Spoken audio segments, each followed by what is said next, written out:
దీన్నండి స్తోత్రం చేశాడు రావణాసురుడు.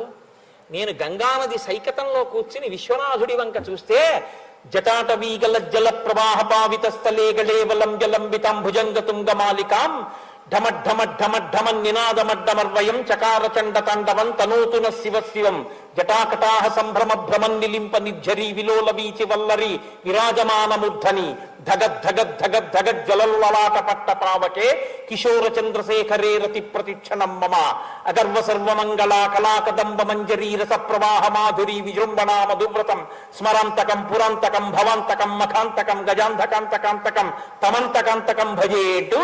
అందులో చెప్తాడు పరమశివుడు తాండవం చేస్తుంటే ఆ జటాజూటం ఇలా తిరుగుతుంటే అందులో గంగానది కూడా తిరుగుతుంటే బిందెలో నీళ్లు తిరుగుతున్నట్టుగా తిరిగేటటువంటి ఓ పరమశివ, గంగతో నిండినటువంటి ఆ జటాజూటంతో ఉన్నటువంటి నీ స్వరూపాన్ని నేను ఈ గంగానది సైకతంలో కూర్చుని నీ ఆలయ శిఖరం వంక చూస్తే కదా నిలింప నిర్ఝరీ నికుంజకోట రేవసన్ విముక్త దుర్మతి సదాశిరస్త మంజలింబాన్ కదా నిలింప నిర్ఝరీ నికుంజకోట రేవసన్ విముక్త దుర్మతి సదా శిరస్య మంజలిస్తవన్ అంటాడు. నేను ఇక్కడ ఈ సైకతంలోంచి చూస్తుంటే నాకు సాకార రూపుడవై ఎప్పుడు కనపడతావో విశ్వనాథ అన్నాడు. అటువంటి గంగని పట్టి తాండవం చేసేటటువంటి పరమశివ స్వరూపం యొక్క గొప్పతనం ఏమిటో చూసింది గంగ. పడుతూనే ఉంది సంవత్సరాల పాటు. దేవతలందరూ వచ్చేశారు, యక్షులు గంధర్వులు కిన్నెరులు కింపురుషులు అంతఃపురాం లాంటి విమానాలతో వచ్చి ఆకాశం అంతా నిండిపోయారట. ఏమాశ్చర్యం! అక్కడ భగీరథుడు ఇక్కడ పరమశివుడు పడుతున్న గంగా చుక్క నీరు కింద పట్టలేదు. అలా పట్టేశాడు మహానుభావుడు. అహంకరించింది గంగా అని చూశాడు. భగీరథుడు మళ్ళీ తపస్సు చేశాడు. ఇంకా మనం ఏం చేస్తాం లేని వెళ్ళిపోలేదు. ఇది భగీరథ ప్రయత్నం అంటారు. మళ్ళీ తపస్సు చేశాడు. అయ్యా ఆవిడ అహంకారము బాగుంది, మీ కోపము బాగుంది, కట్టేశారు, మా పితృదేవతలు ఇప్పుడు తరిస్తారు, అయ్యా విడిచిపెట్టండి అన్నాడు. గంగమ్మ కూడా చిన్నబుచ్చుకుంది. ఏమో అనుకున్నాను శంకరుడు అంటే మహానుభావుడు తెలియక ఈయన జటామండలంలో నేను ఇలా ఉండిపోవలసిందే అనుకుంది. అప్పుడు ఆయన విడిచిపెట్టేశాడు గంగని జటాజూటంలోంచి. అంత నీరు, ఎంత ట్యాంక్ అండి అది, ఆ ఓవర్ హెడ్ వాటర్ ట్యాంకు, ఎన్నేళ్ల నుంచి పడినటువంటి గంగని పట్టినటువంటి స్టోర్ అంటే నిల్వ ఉందా నీరు, దాన్ని ఒక్కసారి విడిచిపెట్టేట జటామండలంలోంచి అన్ని వైపుల నుంచి విడిచిపెడితే హ్లాది నీప వన్నీచైవ నళినీచ తథాపరా. తూర్పు దిక్కుగా హ్లాదిని పావని నళిని అనేటటువంటి 3 పాయల కింద గంగ ప్రవహించి వెళ్ళిపోయింది. అదే గంగ శుచక్షుశ్చైవ సీతా చా సింధుశ్చైవ మహానది. పశ్చిమ దిక్కుకి సుచక్షువు, సీత, సింధువు, మహానది సింధువు అనేటటువంటి పేర్లతో పశ్చిమ దిక్కుకు పడి అటువైపుకి ప్రవహించింది. 7వ పాయ భగీరథుడిని అనుసరించి పాతాళలోకం వైపుకి ప్రయాణం చేస్తోందంటే ఆయనకి తెలిసి ఎక్కడున్నాయో సగరపుత్రుల యొక్క భస్మరాశులు. అందుకని ఆయన ముందు రథం మీద భగీరథుడు వెళుతున్నాడు, వెనక గంగ ప్రవహించి వెళ్ళిపోతోంది. ముందు భగీరథుడు వెనక గంగ వెళ్ళిపోతుంటే చూశారట. అక్కడి నుంచి పడుతున్న గంగా పరమశివుడి జటాజూటం, ఆయన ఒళ్ళంతా తడిసిపోయి పడుతున్న గంగ ప్రవాహం, ఆ గంగలో వెళ్ళిపోతున్నటువంటి పావులు, మొసళ్ళు, ఎండ్రకాయలు, ముందు భగీరథుడు, ఆయన వెనక వెళ్ళిపోతున్న గంగ కొన్ని చోట్ల కింద పడుతూ, కొన్ని చోట్ల పైకి లేస్తూ, కొన్ని చోట్ల తుంపర్లు కక్కుతూ, కొన్ని చోట్ల గుద్దుకుంటూ, కొన్ని చోట్ల చప్పుడు చేస్తూ, కొన్ని చోట్ల సుడులు తిరుగుతూ అది వెళ్ళిపోతుంటే గగనాశంకర శిరస్తతో ధరణిమాశ్రిత విసత్పత జలం తత్ర తీవ్ర శబ్ద పురస్కృతం. బ్రహ్మాండమైనటువంటి ఘోష, చప్పుడు, రంగతుంగ తరంగ సంఘములతో, రంజిల్లు ఘోషంబుతో, బంగారంబగు పొంగుతో, నురకతో, పువ్వాట తుంపర్లతో, భంగుం సెల్పుతూ జంఘలించుతున్న భో భగము నుండి జారం గంగమ్మను దల్చితే శిరమునన్ రంజిల్లుతున్ శంకర అంటారు. అలాంటి గంగావతరణం. ఆ గంగమ్మని పట్టి విడిచిపెడుతుంటే, గంగమ్మ వెడుతుంటే చూశారట అందరూ. మచ్చ కచ్చ ప్రసంగైశ్చాసింసుమార గణైస్తథా పతద్భి పతితైశ్చాన్యైః వ్యరోచత వసుంధరా. ఆ దేవతలు యక్ష గంధర్వ కిందిర కింపురుషాది సమస్త జాతులు ఆకాశంలో నిలబడిపోయాయి. ఆ నిలబడిపోతే వాళ్ళ విమానాల కాంతులు మేఘాల కాంతులతో కలిసిపోయిట. పడిపోతున్నటువంటి గంగ కాంతులు హంసల గుంపులు పడిపోతున్నట్టున్నాయిట. అందులో మెరిసిపోతున్నటువంటి చేపలు, మెరిసిపోతున్న మొసళ్ళు, మెరిసిపోతున్న పావులు, వీటి మెరుపులతో ఆకాశం నిండిపోయిందిట. కింద పడిన గంగ వెళ్ళిపోతుంటే ఆ ప్రవాహపు కాంతులు, నురుగు, శబ్దం, కొన్ని చోట్ల వంకర్లు తిరుగుతోంది, పైకెక్కుతోంది, కింద పడుతోంది, ముంచెత్తుతోంది. వెళ్ళిపోతుంటే చూశారట, ఏమి అదృష్టం రా నిజంగానని. గగనాశంకర స్థిత తతో ధరణిమాశ్రితా. అప్పుడు వీళ్ళందరూ చూసి సామాన్యమైనటువంటి గంగావతరణమా అని తత్ర దేవర్షి గంధర్వామసుధా తలవాసిన భవాంగపతితంతో యం పవిత్రమితి పస్పృశు. ఆ పాపాలు చేసి స్వర్గలోకం నుంచి కింద పడిపోయినటువంటి వాళ్ళు, పుణ్యం అయిపోయి కింద పడిపోయినటువంటి వాళ్ళు, పాపంతో ఉన్నటువంటి వాళ్ళందరూ సాక్షాత్ పరమశివుని యొక్క జటాజూటాన్ని, ఆయన శరీరాన్ని తాకి కింద పడుతున్న గంగ అని, అంత వేగంతో పడుతున్నటువంటి గంగలో తల పెట్టడం సాధ్యం కాదు కాబట్టి, తల వ్రక్కలైపోతుంది కాబట్టి నీళ్లు ముట్టుకుని ఇలా చల్లుకుంటున్నట్ట. చల్లుకోగానే పాపరాశంతా దగ్ధమైపోయి మళ్ళీ వాళ్ళు విమానాల్లో ఊర్ధ్వలోకాలకు వెళ్ళిపోతున్నట్ట.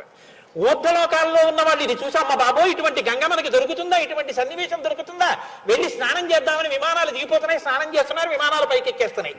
ఏమి గంగావతరణం, ఏమి ప్రవాహం! ముందు భగీరథుడు, వెనక గంగా చూసి తీరాలని గంగా ప్రవాహానికి రెండు పక్కల ఒడ్ల మించి ఎన్ని వేల రథాలు వెళ్ళిపోతున్నాయి. ఇన్ని రథాల సవ్వడి, ఇంత గంగా ప్రవాహం ముందు భగీరథుడు వెనక్కి చూస్తూ వచ్చేస్తున్న గంగని చూస్తూ సంతోషపడిపోతూ వెళ్ళిపోతున్నాడు. ఇలా వెళ్ళిపోతుండగా మహానుభావుడు అక్కడ ఉన్నటువంటి జహ్ను మహర్షి యజ్ఞ కవాటంలో యజ్ఞం చేసుకుంటున్నాడు. అనుకోలేదు ఈ గంగా ప్రవాహం ఒక్కసారి వచ్చి ఆయన చేస్తున్నటువంటి యజ్ఞ వాటాన్నంతటినీ కూడా, అంటే యజ్ఞ ప్రదేశంలో ఉన్నటువంటి ఆ కుటీరాల్ని, అగ్నిగుండాల్ని అన్నిటినీ ముంచెత్తి తనతో పాటు తీసుకెళ్లిపోయేటప్పటికి తతో హి యజమానస్య జహ్నోరద్భుత కర్మణః గంగా సంప్లవయామాస యజ్ఞవాటం మహాత్మనః తతో దేవాః సగంధర్వా ఋషయశ్చ సువిస్మితాః పూజయంతి మహాత్మానం జిహ్నుం పురుషసత్తమం గంగాంచాపి నయంతి స్మ దుహితృత్వే మహాత్మనః.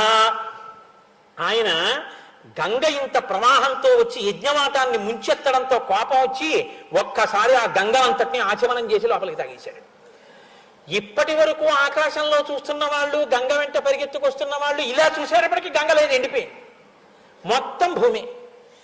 అయ్య బాబోయ్ ఇదేమిటి, జహ్ను మహర్షి ఇలా తాగేశాడు, చప్పుడు ఆగిపోయింది. వెనకాతల ప్రవాహం లేదు. భగీరథుడు ఇదా వెనక్కి చూశాడు, ఏమీ లేదు భూమి, హిమాలయాల వరకు. ఏమైపోయింది గంగను చూశాడు. జహ్ను మహర్షి లోపలికి బుచ్చేసుకున్నారు గంగను అన్నారు. అప్పుడు దేవతలు, యక్షులు, గంధర్వులు, కిన్నెరులు, కింపురుషులు, దేవతలు, భగీరథులు అందరూ వెళ్ళి జహ్ను మహర్షి కాళ్ళ మీద పడ్డారు. మహానుభావ, ఎంత కష్టపడి తీసుకొచ్చానో తెలుసా నా పితృదేవతల కోసం, పాతాళానికి తీసుకెడుతున్నాను, నువ్వు తాగేశావు. మహానుభావ, నా మీద కారుణ్యం వహించి విడిచిపెట్టవయ్యా, ప్రవాహానికి లక్షణం కదా ముంచెత్తడం, నన్ను క్షమించి విడిచిపెట్టన్నారు. తప్పకుండా విడిచిపెట్టేస్తానని చెప్పి తన కుడి చెవిలోంచి గంగధారనంతటిని వెళ్ళి వదిలిపెట్టేశాడు. జహ్ను మహర్షి యొక్క కుడి చెవిలోంచి పుట్టింది కాబట్టి తస్మాత్ జహ్నుసుతా గంగా ప్రోచ్యతే జాహ్నవీతి చ జగామచ పునర్గంగా భగీరథ రథానుగా. అంతే. ఇప్పుడు పరమశివుడు యొక్క తలమించి పడి ఇలా వచ్చి ఆయన నోట్లోకి తాగబడి మళ్ళీ ఆయన కుడి చెవిలోంచి విడిచిపెట్టబడి మళ్ళీ భగీరథుడి యొక్క రథం వెనకాల వెళ్ళిపోతుంది. ఇలా వెళ్ళిపోతున్నటువంటి గంగా ప్రవాహాన్ని చూసి ఇంకో అద్భుతం, చూడండి ఆయన చెవిలోంచి ఎలా వచ్చేస్తుందో గంగ. ఆయన శరీరంలోంచి పుట్టింది కాబట్టి వీడికి జాహ్నవి అని పిలుద్దామన్నారట. జాహ్నవి జాహ్నవి అని అందరూ పువ్వులేసి పూజ చేశారు. ముందు భగీరథుడు మళ్ళీ సంతోషంగా వెళుతున్నాడు, మళ్ళీ గంగ వెళ్ళిపోతుంది. మళ్ళీ దేవతలు ఆశ్చర్యపోయారు, మళ్ళీ గంగ పరిగెత్తింది, మళ్ళీ అందరూ పరిగెత్తున్నారు. మళ్ళీ రథాలు, మళ్ళీ స్నానాలు, మళ్ళీ పైకి వెళ్ళేవాడు, మళ్ళీ కిందకి వెళ్ళేవాడు. గంగావతరణం అంటే అదో పెద్ద హడావిడితో కూడుకున్న విశేషం అండి. ఆఖరికి అందరూ కలిసి వెళ్ళారు. వెళ్ళి భగీరథుడు పాతాళ లోకంలో పితృదేవతల యొక్క భస్మ రాసులు పడి ఉన్నటువంటి ప్రాంతం దగ్గరికి వెళ్ళి రథాన్ని పక్కకి పెట్టాడు. ఒక్కసారి ఈ గంగానది వచ్చి బూది పైకి రేగిపోయేటట్టుగా ఈ బూడిద కుప్పలన్నిటి నుంచి ప్రవహించింది. భస్మం యథా ప్లుతే రామ గంగాయా సలిలేన వై సర్వలోక ప్రభుర్బ్రహ్మ రాజానమిదబ్రవీత్. ఎప్పుడైతే ఈ బూడిద కుప్పల నుంచి ఒక్కసారి గంగ ప్రవహించిందో వాళ్ళందరికీ దాహం తీరిపోయి వాళ్ళ ప్రేతత్వం పోయి వాళ్ళందరూ స్వర్గలోకానికి వెళ్ళిపోయారు, 60,000 మంది. అప్పుడు పరిగెత్తుకుంటూ చతుర్ముఖ బ్రహ్మగారు హంసవాహనం ఎక్కి వచ్చాడు. నాయనా, లోకంలో దుర్లభం, ఎవ్వరూ సాధించలేనటువంటిది, అత్యద్భుతమైనటువంటి కర్మ చేశావు. గంగని స్వర్గలోకంలోంచి భూమి మీదకి దింపి పాతాళ లోకానికి తీసుకెళ్ళావు. నీ పితృదేవతలు తరించారు. ఇది ఎవ్వరూ సాధించలేని ప్రజ్ఞ. నీ కష్టంతో నీ తపస్సుతో ఆకాశంలో ఉన్న గంగ భూమి మీదకి వచ్చింది కాబట్టి ఇక నుంచి గంగ నీ కుమార్తెగా పరిగణింపబడుతుంది, గంగని భాగీరథి అని పిలుస్తా అన్నాడు. అని గంగా త్రిపదగా రాజన్ దివ్యా భాగీరథీతి చ త్రీం పదో భావయంతీతి తతస్త్రిపదగా స్మృత. ఆకాశం నుంచి భూమి మీద పడి భూమి నుంచి పాతాళలోకానికి వెళ్ళింది కాబట్టి గంగకి త్రిపథగా అని పేరు. గంగ భగీరథుని యొక్క ప్రయత్నంతో వచ్చింది కాబట్టి భాగీరథి అని పేరు. జిహ్నువు తాగి విడిచిపెట్టారు కాబట్టి జాహ్నవి అని పేరు. ఇన్ని పేర్లు మార్చుకుంటూ గంగ ఆఖరికి ఇక్ష్వాకు వంశంలో ప్రభవించి మహోత్సాహంతో ప్రవర్తించి లేనిపోని కష్టాలు కొని తెచ్చుకున్నటువంటి ఆ సగరులు 60,000 మందిని తరింపచేసింది. అటువంటి గంగ భూలోకం మీదకొచ్చినటువంటి ఈ కథావృత్తాంతం ఏదైతే ఉందో, ఏషతే రామ గంగాయ విస్తరో విహితో మయా స్వస్తి ప్రాప్నుహి భద్రం తే సంధ్యాకాలోతి వర్తతే అని నోరు తెరుచుకు వింటున్నాడు రామచంద్రమూర్తి. రామా, ఇది గంగావతరణం విన్నావా? సంధ్యాకాలం దాటిపోతోంది, లే సంధ్యావందనం చేద్దాం అన్నాడు. లేచాడు కానీ రామచంద్రమూర్తి మనసంతా నిండిపోయింది. అబ్బా, ఏమి మా పితృదేవతలు, ఏమి ప్రయత్నం, ఏమి గంగావతరణం! ఇంతటి కీర్తి సాధించిన మహాపురుషులు, ఇంతటి స్థితిని పొందినవారు, ఇటువంటి వారు నా పితృదేవతలై ఉన్నారు. నేను ఎంత గౌరవంగా ప్రవర్తించాలి, వాళ్ళ కీర్తిని నేను ఎంత నిలబెట్టాలి. చిన్న పిల్లాడు ఆ వంశం గురించి విని నాకు ఎంత బాధ్యత ఉందో అనుకుంటున్నాడు. చెక్కాడు విశ్వామిత్రుడు. ఇన్ని చెప్పాడు కదా అని విని విని అలసిపోయావని ఇంకా చెప్పలేదు. సంధ్యాకాలం దాటిపోతోంది నాయన, లే. విహిత కర్మాచరణం మాత్రం విడిచిపెట్టాడు. సంధ్యావందనానికి లేవలసింది, లే పద సంధ్యావందనం చేసుకొద్దాం, కాలం దాటిపోతోందని. ఇప్పుడు వాల్మీకి మహర్షి అంటారు, ఆయన ఎప్పుడు ఫలశ్రుతి చెప్పరు అసలు. ఆయన అన్నారు, ధన్యం యశస్వమాయుష్యం పుత్రం స్వర్గమతీవచ యశ్రావయతి విప్రేషు క్షత్రియేష్వితరేషు చ ప్రీయంతే పితరస్తస్య ప్రీయంతే దైవతాని చ ఇదమాఖ్యానమవ్యగ్రో గంగావతరణం శుభం యశృణోతి చ కాకుత్స సర్వాన్ కామానువాప్నుయాత్ సర్వే పాపాః ప్రణశ్యంతి ఆయు కీర్తిశ్చ వర్ధతే. వాల్మీకి మహర్షి ఇన్ని చెప్పాలి అంటే అది ఎంత పవిత్రమైన ఆఖ్యానమై ఉంటుందో మీరు ఆలోచించండి.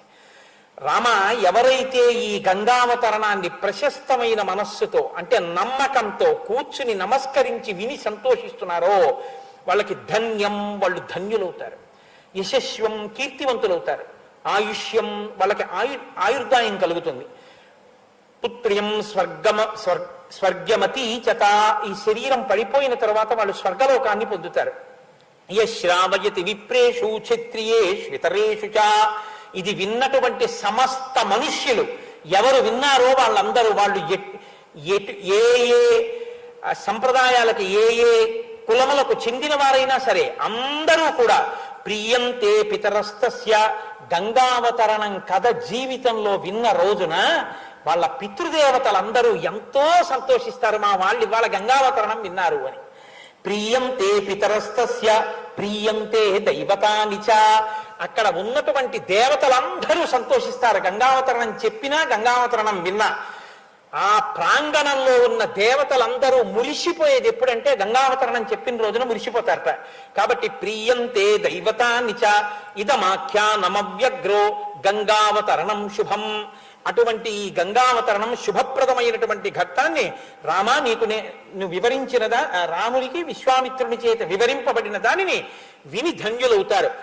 యశృణోతి చకాకుత్స సర్వాన్ కామానువాప్నుయాత్, గంగావతరణ ఘట్టాన్ని విన్నటువంటి వాళ్ళకి ఏవి అభ్యున్నతి కల్పిస్తాయో అటువంటి కోరికలన్నీ కూడా తీరుతాయి. సర్వే పాపాః ప్రణశ్యంతి, చేసిన పాపములు ఏవైనా ఉంటే గంగావతరణం వినడం చేత పాపాలు పోతాయి.